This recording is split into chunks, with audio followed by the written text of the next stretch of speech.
Kas teie olete keegi õpetanud lapsele, et internetis on viirused? Usute, et see on üks tore asi, seda õpetada? Muuseas on sedagi hea teada. Muuseas on sedagi, väga õige.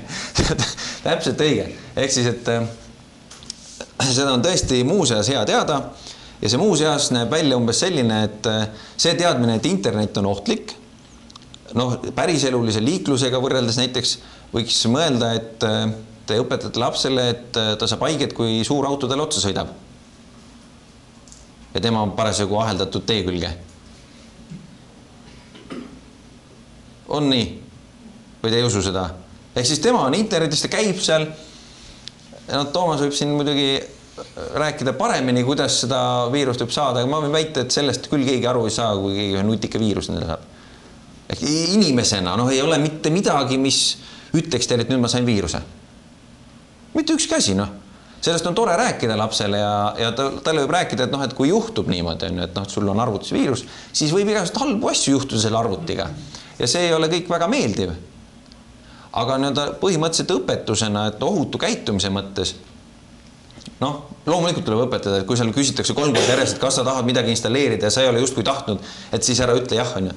Aga et nagu see õpetus peaks pigem olema selles, et kuidas olla teiste inimestega suheldes ja kuidas käituda teiste inimesega veebikeskkonnas, mitte siis päriselus ainult.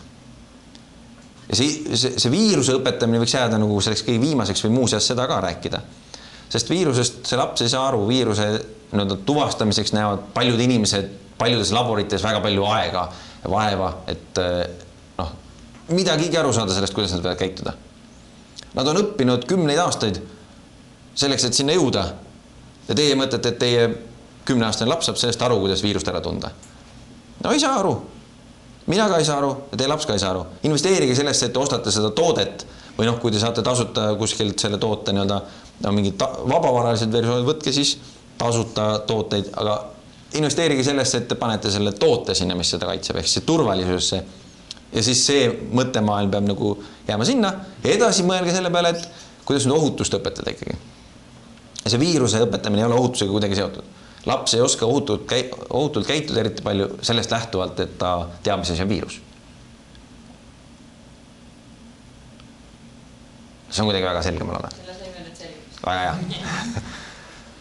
Ohud tegelikult, et millistest ohtudest mina arvan, et peaks rääkima ja see ei ole kuidagi täiuslik nimekiri kõikidest ohtudest, vaid et see on mingisugune selline mõte, kus ma olen näinud mingeid häid näiteid või mõelnud mingeid häid näiteid, et kuidas laps võiks või inimene üldse võiks saada pihta interneti läbi. Ja siin kõigepealt siis see viirus kuulub selle ohu alla, mis kujutab endast ohtu arvuti pihta. Ja sinna arvuti pihta käivate ohtude hulka kuulub veel hulk selliseid asju, mida me kõik teame, mingid troojalased ja ussid ja rootkitid ja niisugused asjad on kõik selles arvuti pihta käivad ohud. Nad teevad midagi arvutil halba ja arvuti võib lakata töötamast. Samal ajal see arvuti kasutaja, kes on arvuti taga, ei lakka töötamast ja on täiesti teovõimeline edasi. Eks? Ja see on väga tähtis, sest me kõik hoolime oma lapsest rohkem kui oma arvutist.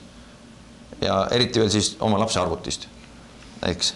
Et siis see teine pool, siin on ohud inimesele, lapsele, need väga paljuski on vahendatud läbi selle informatsioonile tekkiva ohu.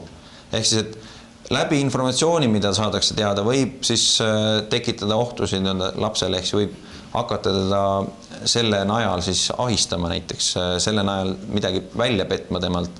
Kõik see on nagu selline oht, mis tuleneb sellest informatsioonist, aga see ei pruugi realiseeruda kunagi. Palju infot meie kohta on meist teadmata kuskile laiali lennanud, aga see oht kuidagi ei ole realiseerunud millekski füüsiliseks. Eks, et seda infot nagu on, aga kõik see ei ole kuidagi realiseerunud meie jaoks. Realiseeruma hakkab ta siis, kui mängu tulevad need teised inimesed tavaliselt. Eks kuidagi ei ole see oht inimesele selles virtuaalmaailmas olemas ilma selle inimeseta. Et on olemas inimesed, kes suhtlevad virtuaalses maailmas ja nemad kujutavadki endast ohtu mõnikord. Ja see on väga lihtne viia see virtuaalne oht kuidagi reaalseks ohuks. Seda te usute. Et mingi viis, kuidas see teha, selleks on hästi palju erinevaid viise. aga see oht, mis tekib kuidagi selles virtuaalses maailmas, viiakse siis reaalseks ja tehakse kuidagi midagi päris maailmas. Oht siis esimene ja kõige suurem selline koledam oht, ma arvan, ongi see ahistaja ehk see väärkohtleja, kes tahab füüsiliselt last ära kasutada. Otstarbed siis väga erinevad, nendest me väga kirjut pilti ei hakka praegu looma. Aga on sellised inimesi olemas. On siis kiusajad, kes siis üritavad last kiusata veebis ja on olemas petturid, ehk üritavad last petta väga erineval viisil.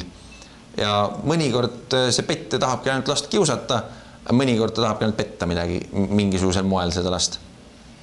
Ja teid ka muide, kuidagi te ei ole erandlik inimene, aga nagu rõhuasetus on praegu lastel ebasobiv sõpruskond, ehk siis laps võib sattuda seltskonda, kuhu ta ei peaks kuuluma, et lihtsalt öeldes, et jah, mina olen selles satanistide klubis ka seal, ei pruugi alati nagu õige otsus olla, et see ei, kui tal ei ole ikka mingit seotust selle grupiga, siis ärgu niisama sinna igal poole mingu, eks ole, et see mõningate gruppide vastu ongi ebaterve huvi teistel inimestel jälle. Siis füüsiline vaimne tervis, millest ma ka väga palju siin ei jõua jutustada. Füüsiline tervis siis eelkõige läbi selle arvuti taga istutud aja ja sellise istumisasend ja kõige muu sellise, veel koledam, kui seda siis tehakse kuidagi pikali maas ja arvuti on lakke kleebitud ja midagi muud sellist, et kõik need asendid iseenesest, mida laps võtab selleks, et arvutiga toimetada, need ei ole väga tervislikud tavaliselt. Ja te kuidagi ei utsita neid iga 3 tunni tagant selge sirutama ja siis kaugele vaatama, et te teete kuidagi niimoodi, et ta istub seal ja siis, kui te vaatate, et magamineku aeg on lapsel juba ammu, 2 tundi tagasi oli, siis ütled, et magama, vaikuse rahu, on ju. Et sedasi juhtub mõnikord lapsega, mõnikord ei öelda talle isegi seda, et ta magama peab minema. Ja sellest saab rikutud eelkõige tema füüsiline tervis, ehk siis mured tekivad selgrooga, mured tekivad loomulikult silmadega, mida me kõik teame kuidagi. Ja tegelikult siis sellisest vaimsest tervisest juba natukene lähtuvalt, et kui on see sõltuvus väga suur, võib tekkida igasuguseid söömisega seotud probleeme, et inimene nagu jätab söömise vahele, siis temal tekib teatud probleeme, siis tal tekib probleeme sellest, et ta ei maga piisavalt, ehk siis puudusest tekivad väga suured mured temal. Aga nendest me ka väga palju jutustasin. Ehk siis see füüsiline vaimne tervis on need kohad, kuhu see arvutiga suhtlemine võib ka viia. Ja siin alati ei pruugi keegi teine väga tahta talle halba, aga et ta ise ei saa aru, et ta endale halba teeb.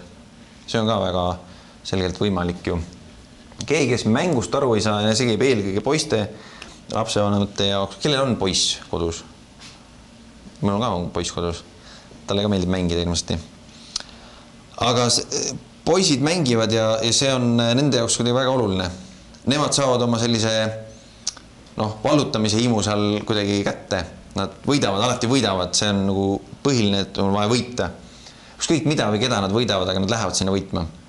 Ja see ongi meeste rahvale väga tähtis on võita. Mul on ka väga tähtis võita. Et see ei ole kuidagi eriline poiste suhtes, mehed on samasugused, ma arvan. Aga et sealt tuleb nagu see mängupartner mängu, et keegi on siis teine pool ja kui laps mängib ja on väga entusiastlik ja üritabki võita, siis see teine pool mängib ka, aga talle see mäng võib liiga realistlik tunduda. Nagu ma ütlesin, siis lapsed ei taju väga seda, et ma kasutan seda arvutit mängimiseks, vaid et see mäng on lihtsalt selles keskkonnas, aga mina mängin, mina olen selles mängus, mina olen see tegelane, kes tulistab, peidab parasjagu, loob endale mingisuguse sootsiumi, kellega siis küla ehitada ja kõik muu selline. See käib minuga, mina olen seal. Tajute, see on mina. Järelikult, kui keegi minu sootsiumi üle võtab, alistab, ründab seda, mind rünnati. Eks ma ei saa sellest mängust aru nii nagu üks täiskasvanud inimene mõtleks, et see üks mäng on. Ja isegi täiskasvanud mehed ei saa sellest aru tihti, et see on üks mäng lihtsalt. Ma naiste kohta ei tea ühtegi juhtumit, kus oleks nagu väga fataalseid tagajärgi olnud. Aga on siis jah selliseid inimesi, kes on selle mängu võtnud väga tõsiselt ja on peale seda mängu, see on see hea küsimus, mida ma alati küsin, ma tean, et teate vastust, on see, et kui palju on väärt üks mängurelv.